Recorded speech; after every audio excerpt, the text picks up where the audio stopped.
Welcome to story narrator.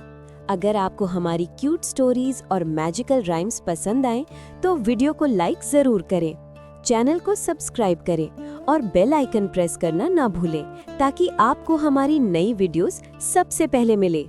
India के एक शांत हरा भरा गांव का नाम था चमेलीपुर, जहां सुबह मुर्गे की कुकड़ू से होती, मिट्टी की खुशबू हवा में घूमती और गांव के लोग एक दूसरे की मदद करना अपना फर्ज समझते।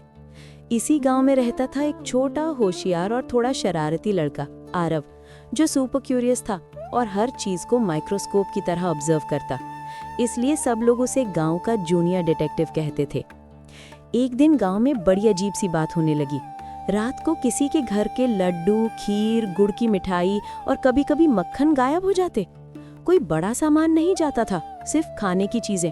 गांव वाले परेशान थे, पर साथ ही कंफ्यूज भी, क्योंकि चोर कभी ताला नहीं तोड़ता, किसी को जगाता नहीं और सिर्फ थोड़ी थोड़ी चीज ले जाता। पंचायत की मीटिंग बुलाई गई और सरपंच जी ने गुस्से में बोला, ये कोई अजीब चोर है, इसे पकड़ना जरूरी है। आरव सब सुन रहा था और उसकी डिटेक्टिव एंटेना तुरंत खड़ी हो गई। उसने सोचा, अगर कोई सिर्फ खाने की चीजें ले रहा है और वो भी थोड़ी थोड़ी, तो पक्का इसके पीछे कोई कहानी है। रात को आरव ने अपना टॉर्च, एक स्मॉल नोटबुक और एक बैम्बू की छोटी लाठी ली और क्वाइटली गांव की गलियों में पेट्रोल शुरू की।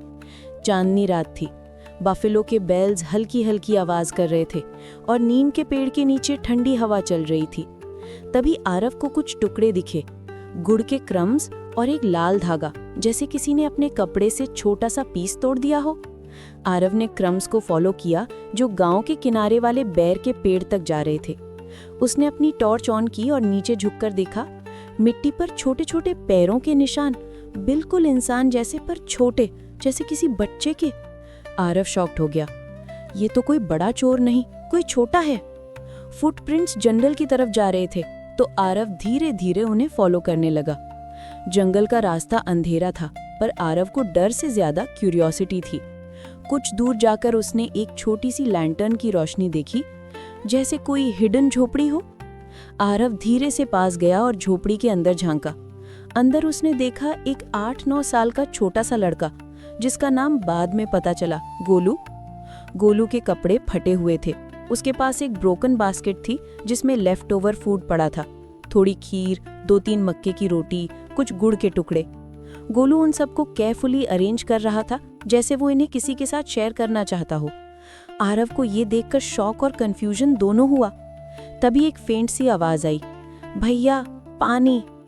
आरव को पहली बार पता चला कि झोपड़ी के कॉर्नर में एक लंबी सांस लेती हुई छोटी बहन पड़ी थी, जिसका नाम था मीनू। वो बीमार लग रही थी, कमजोर और भूखी। गोलू ने उसका हाथ पकड़कर प्यार से पानी पिलाया और बोला, रुको मीनू, मैं कल और दूध ले आऊंगा।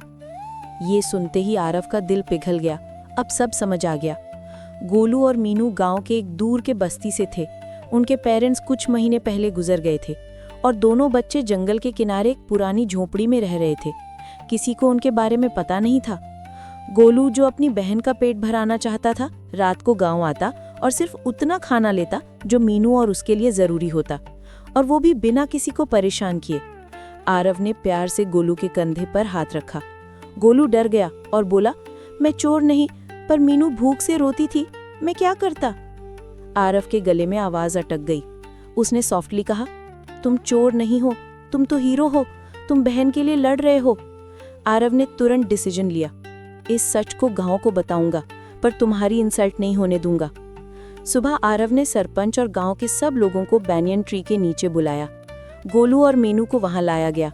सब लोग शॉक में थे, पर अकेला सरपंच ने पूछा, तुम चोर हो? गोलू ने आंखों में आंसू लेकर सिर झुका लिया। तब आरव बीच में आया और बोला, ये चोर नहीं, ये भाई बहन अपनी जिंदगी बचाने की कोशिश कर रहे थे। इनके पास घर नहीं, खाना नहीं। गोलू ने सिर्फ जितना जरूरी था उतना ही लिया, और वो भी बिना किसी को परेशान किए। गांव वाले एकदम साइलेंट हो गए। फिर एक आंटी आगे आई और बोली, आरव सही कह रहा है, हम इतने साथ रहने वाले लोग और हमें ये बच्चे ही नहीं दिखे।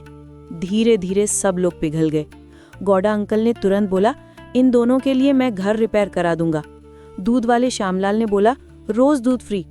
मिट्ठू आंटी ने बोला, मैं खाना दे दूंगी। और देखते ही देखते पूरा गांव इनका परिवार बन गया।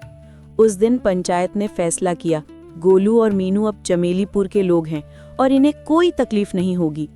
आरव को गांव का यंग प्रोटेक्टर का मेडल दिया गया।